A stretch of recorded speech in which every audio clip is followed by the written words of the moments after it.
ಮಹಾತ್ಮ ಗಾಂಧೀಜಿಯವರು ಈ ದೇಶದ ಆತ್ಮ.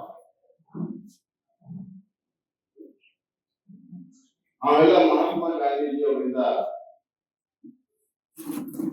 ಎರಡು ವಿಚಾರವನ್ನು ಕಲಿತಿದ್ದೇವೆ. ಪ್ರಮುಖವಾಗಿ ಮೊದಲನೇದು ಸತ್ಯಮೇವ ಜಯತೆ, ಸತ್ಯಕ್ಕೆ ಯಾವಾಗಲೂ ಜಯ ಇದೆ. ಎರಡನೇದು ಸತ್ಯದ ಸಲುವಾಗಿ ಸತ್ಯಾಗ್ರಹ, ಸತ್ಯಮೇವ ಜಯತೆ ಸತ್ಯಾಗ್ರಹ. ಈ ಎರಡು ವಿಚಾರಗಳನ್ನ ಪ್ರಮುಖವಾಗಿ ಕಾಂಗ್ರೆಸ್ ಗಾಂಧೀಜಿಯವರ ಹೆಸರನ್ನು ಕಟ್ಟಿರುವಂತಹ ಕಾಂಗ್ರೆಸ್. ಮಹಾತ್ಮ ಗಾಂಧೀಜಿಗೆ ಇಂದಿರಾ ಗಾಂಧಿ ಸಂಬಂಧ ಇಲ್ಲ. ಮಹಾತ್ಮ ಗಾಂಧೀಜಿ ಅವರು ಗಾಂಧಿ, ಫಿರೋಜ್ ಗಾಂಧಿ ಇಂದಿರಾ ಗಾಂಧಿಯವರ ಪತಿ ಇದ್ರು, ಅವರ ಹೆಸರು ಗಾಂಧಿ.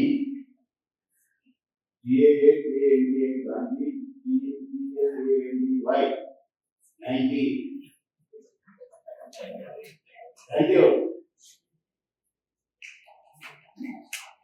ಯಾವಾಗ ಮಹಾತ್ಮ ಗಾಂಧೀಜಿಯವರು ಕಾಂಗ್ರೆಸ್ನ ಅಧ್ಯಕ್ಷರಾಗಿ ಸ್ವತಂತ್ರ ಬರಬೇಕಂತೂ ಫಿರೋಜ್ ಗಾಂಧಿಯವರು ನೆಹರು ಮಂತ್ರದ ಜೊತೆಗೆ ಸ್ನೇಹ ಮಾಡಿದ್ರು.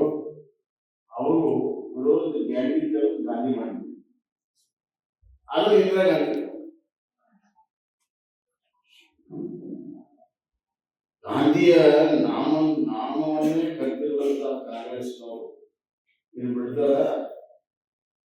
ಈಗ ಗಾಂಧೀಜಿ ಹೆಸರಿನಲ್ಲಿ ಅವರು ಹೋರಾಟ ಮಾಡಿದ್ರು. ಹೇಳೋದೊಂದು ಮಾಡೋದೊಂದು ಕಾಂಗ್ರೆಸ್ಸಿನ, ಅದು ಅವರ ಜನ್ಮ ಗುಣ.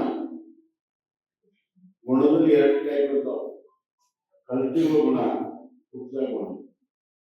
ಯಾಕೆ ನಮ್ಮ ಬೈತಿರ್ತಾವೆ ಹುಟ್ಟಿದ ಗುಣ ಐತವ, ಅದೇನು ಬದಲಾವಣೆ, ಹುಟ್ಟಿದ ಗುಣ ಬದಲಾವಣೆ ಮಾಡೋಕ್ಕಾಗಲ್ಲ, ಕಲ್ತಿದ ಗುಣವನ್ನು ಬದಲಾವಣೆ ಮಾಡಬಹುದು. ಅದಕ್ಕೆ ನೀವು ಹುಟ್ಟಿದ ಗುಣ ಬದಲಾವಣೆ ಮಾಡಕ್ ಹೋಗಿ ಹುಟ್ಟಿದ ಗುಣ ಇಲ್ಲ, ಪಾಪ ಎಲ್ಲವೂ ಸರಿ ಮಾಡಕ್ ಹೋಗಿ ಹುಟ್ಟಿದ ಗುಣ ಚೇಂಜ್ ಮಾಡಕ್ ಹೋಗಿ ಬಹಳ ಸಮಯ ಮತ್ತೆಲ್ಲ ಎಷ್ಟು ಹುಟ್ಟಿದ ಗುಣ ಚೇಂಜ್ ಮಾಡಬೇಕು. ಸತ್ಯಮೇವ ಜಯತೆ ಅಂತಂದ್ರೆ ಅವರಿಗೆ ಸತ್ಯ ಹೇಳೇ ಗೊತ್ತಿಲ್ಲ ಕಾಂಗ್ರೆಸ್ ಬಗ್ಗೆ, ಸುಳ್ಳು ಹೇಳೇ ಇದ್ರು. ಆದ್ರೂ ಕೂಡ ಗಾಂಧಿ ಗಾಂಧಿ ಯಾರ ಹೆಸರಲ್ಲಿ ಅಪಚಾರ ಮಾಡಿದ್ದಾರೆ ಅವ್ರ ಹೆಸರದ್ದೇ ಈಗ ದೊಡ್ಡ ಪ್ರಚಾರವನ್ನು ಪಡೆದು ಇಬ್ಬರು ವ್ಯಕ್ತಿಗಳನ್ನ ಅವರ ಜೀವನದ ಕಾಲದಲ್ಲಿ ಎಂದೂ ಕೂಡ ಅವ್ರ ಮಾತನ್ನ ಕೇಳದೆ, ಅವ್ರ ವಿಚಾರಧಾರೆಯನ್ನು ಒಪ್ಕೊಳ್ಳದೆ, ಅವರನ್ನ ಅವಮಾನಕ್ಕೀಡು ಮಾಡುವಂತಹ ಪ್ರಯತ್ನ ಆಗಿರುವಂತದ್ದು. ಈಗಾಗಲೇ ನಾ ಹೇಳಿದಂತೆ ಮಹಾತ್ಮ ಗಾಂಧೀಜಿ ಏನು ಹೇಳಿದ್ರು, ಸ್ವತಂತ್ರ ಬಂದ ಮೇಲೆ ಕಾಂಗ್ರೆಸ್ ವಿಸರ್ಜನೆ ಮಾಡ್ರಿ ಮಾಡೋದು ಹೇಳಿದ್ರು. ಇವ್ರೇನ್ ಮಾಡಿದ್ರು, ವಿಸರ್ಜನೆ ಮಾಡಲಿಲ್ಲ ಅಧಿಕಾರಕ್ಕಾಗಿ. ಅವ್ರು ಹೇಳಿದ ಒಂದು ಮಾತು ಕೇಳಿಲ್ಲ. ಎಮರ್ಜೆನ್ಸಿಯಲ್ಲಿ ಪ್ರಜಾ ಸ್ವಾತಂತ್ರ್ಯವನ್ನ, ವಾಕ್ ಸ್ವಾತಂತ್ರ್ಯವನ್ನ, ವ್ಯಕ್ತಿ ಸ್ವಾತಂತ್ರ್ಯವನ್ನ ಗಾಂಧೀಜಿ ಹೇಳಿದ್ರು, ಅಂಬೇಡ್ಕರ್ ಅವರು ಹೇಳಿದ್ರು. ಅವೆಲ್ಲವನ್ನು ತೆಗೆದು ಹಾಕಿ ಇಡೀ ದೇಶದಲ್ಲಿ ಅರಾಜಕತೆಯನ್ನು ಮೂಡಿಸಿರುವಂತಹ ಎಮರ್ಜೆನ್ಸಿ ಹಾಕಿರುವ ಯಾರು?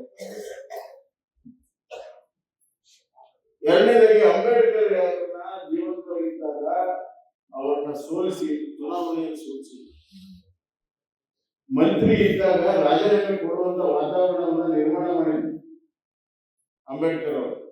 ಈಗ ಅಂಬೇಡ್ಕರ್ ಅವರನ್ನ ಬಹಳ ಹೊಗಳಕ್ಕೆ ಹೋಗಿದ್ರು. ಅವ್ರ ಜೀವಂತಿದ್ದಾಗ ಅವಮಾನ ಮಾಡಿದ್ರು. ಅವ್ರು ತೀರ್ಕೊಂಡಾಗ ಜಾಗ ಸುತ್ತ ಕೊಡಿಲ್ಲ ದಿಲ್ಲಿ ಒಳಗೆ. ನೀವು ನೋಡ್ರಿ, ದಿಲ್ಲಿ ಹೋದಾಗ ಇಂದಿರಾ ಗಾಂಧಿಯ ಶಕ್ತಿ ಸ್ಥಳ, ರಾಜೀವ್ ಗಾಂಧಿ ಶಕ್ತಿ ಸ್ಥಳ, ಜವಾಹರ್ಲಾಲ್ ನೆಹರು ಶಕ್ತಿ, ಅಂಬೇಡ್ಕರ್ ಜೀವಂತ ಕಾಲದಲ್ಲಿ ಅವಮಾನವನ್ನು ಮಾಡಿ ಈಗ ಕೇವಲ ಮತ ಬ್ಯಾಂಕಿಗಾಗಿ ಮಹಾತ್ಮ ಗಾಂಧಿ ಮತ್ತು ಅಂಬೇಡ್ಕರ್ ಅವರ ಇಬ್ಬರ ಹೆಸರನ್ನ ನಿರಂತರವಾಗಿ ದುರುಪಯೋಗ ಮಾಡುತ್ತಿದ್ದಾರೆ. ಇದನ್ನ ನಮ್ಮ ಜನ ಅರ್ಥ ಮಾಡ್ಕೊಂಡಿದ್ದಾರೆ ಅಂತ ಈಗಾಗಲೇ ನಡೆದಲ್ಲಿ ಹೇಳಿದಂತೆ ಶ್ರೀರಾಮಚಂದ್ರ ಮಹಾತ್ಮ ಗಾಂಧಿ ಈ ದೇಶದ ಆತ್ಮ ಆದ್ರೆ ಶ್ರೀರಾಮಚಂದ್ರ ಮಹಾತ್ಮ ಗಾಂಧಿ ಆತ್ಮ.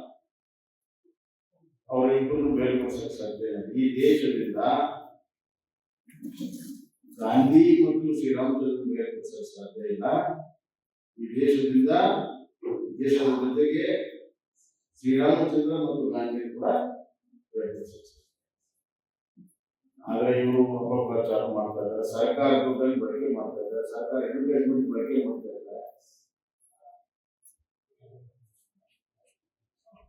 ಇನ್ನ ಈ ಕಾನೂನು ಯಾಕೆ ಬದಲಾವಣೆ ಆಗ್ತದೆ? 33,000 ಕೋಟಿ 2013 ಅಂದ್ರೆ 33,000 ಕೋಟಿ ಬಜೆಟ್ 2013 ಯಾರ ಸರ್ಕಾರ ಇತ್ತು? ಕಾಂಗ್ರೆಸ್ ಸರ್ಕಾರ, ಯುಪಿ ಸರ್ಕಾರ ಇತ್ತು.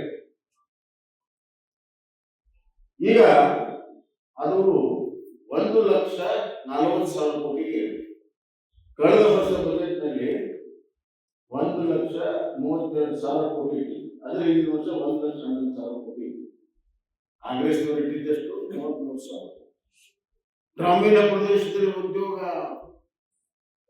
ಪ್ರದೇಶದ ಉದ್ಯೋಗ ಹಕ್ಕವನ್ನು ಕಸ್ಕೊಳ್ತಾ ಇದ್ದಾರೆ. ಬಡವರಿಗೆ ಮತ್ತು ಉದ್ಯೋಗ ಮಾಡುವಂತವ್ರ ಪಟ್ಟಿ ಮೇಲೆ ಹೊಡಿತಾ ಇದ್ದಾರೆ.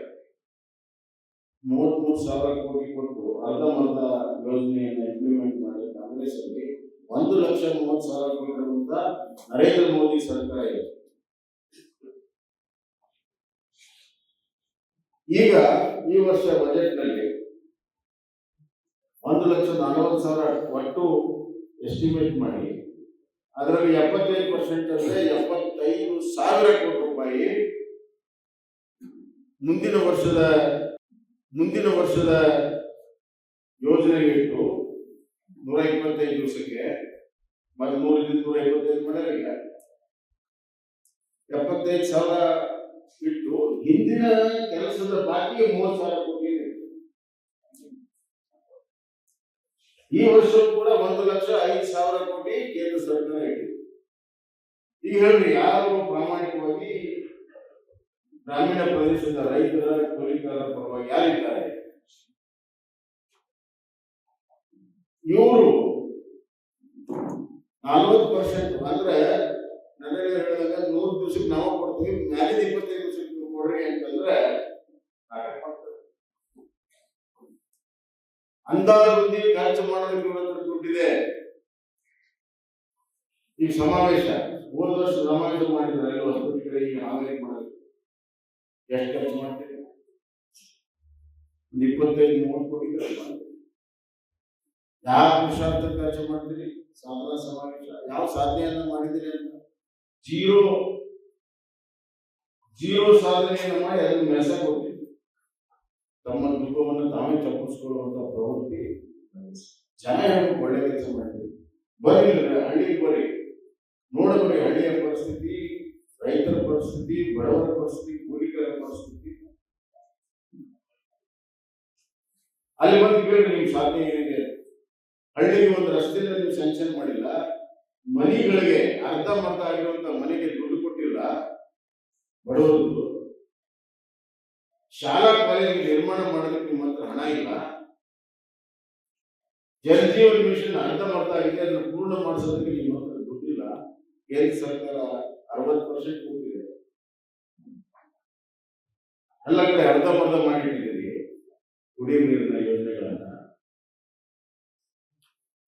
ಯಾವ ಅಭಿವೃದ್ಧಿ ಏನ್ ಮಾಡ್ತೀವಿ? ನಮ್ಮ ಕಾಲದಲ್ಲಿ ಆಗಿರುವಂತ ರಸ್ತೆಗಳ ಮೇಲೆ ಸ್ವಲ್ಪ ಗಾಡಿ ಓಡಾಡ್ತಾ ಇದ್ದಾವೆ. ಇನ್ನೊಂದು 2 ವರ್ಷ ಆದ್ಮೇಲೆ ನೋಡಿ ಪರಿಸ್ಥಿತಿ ಹೆಂಗಾಗುತ್ತೆ. ಈ ಕಾಂಗ್ರೆಸ್ ಸರ್ಕಾರ 2028ರಲ್ಲಿ ಮನೆಗೆ ಹೋಗುವುದು ಗ್ಯಾರಂಟಿ. ಅವರು 4 ಗ್ಯಾರಂಟಿ ಜೊತೆಗೆ 5ನೇ ಗ್ಯಾರಂಟಿ ಮನೆಗೆ ಹೋಗುವುದು ಗ್ಯಾರಂಟಿ. ಅವ್ರು ಬಿಟ್ಟು ಹೋಗುವಾಗ ಅವ್ರು ಏನ್ ಬಿಟ್ಟು ಹೋಗ್ತಾರೆ?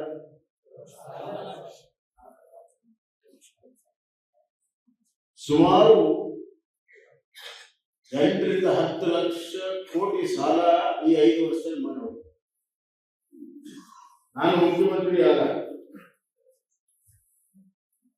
64,000 ಕೋಟಿ ಸಾಲ ಮಾಡೋದಕ್ಕೆ ಬಜೆಟ್ ಒಪ್ಪಿಕೊಂಡ್ರು ಕೂಡ ಅದನ್ನ 57,000 ಕೋಟಿಗೆ ಕೆಲಸಗಳಿಗೆ ಮುಗಿಸಿ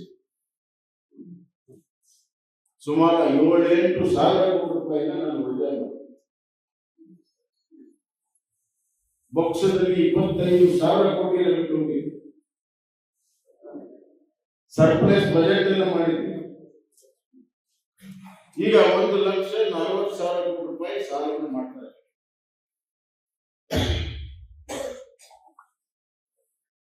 ಆದರೂ ಕೂಡ ಬಡವರ ಬಗ್ಗೆ, ಬಡವರ ಕಾರ್ಯಕ್ರಮಕ್ಕೆ, ರೈತ ಕೂಲಿಕಾರರಿಗೆ ಹಣ ಕೊಡೋದಕ್ಕೆ ಇವ್ರ ಹತ್ರ ದುಡ್ಡಿಲ್ಲ. ಬಡವರ ವಿರೋಧಿ, ಕೂಲಿ ಕಾರ್ಮಿಕರ ವಿರೋಧಿ ಯಾವ್ದಾದ್ರು ಸರ್ಕಾರ ಇದ್ರೆ ಕರ್ನಾಟಕದ ಕಾಂಗ್ರೆಸ್ನ ಸಿದ್ದರಾಮಯ್ಯ ಸರ್ಕಾರ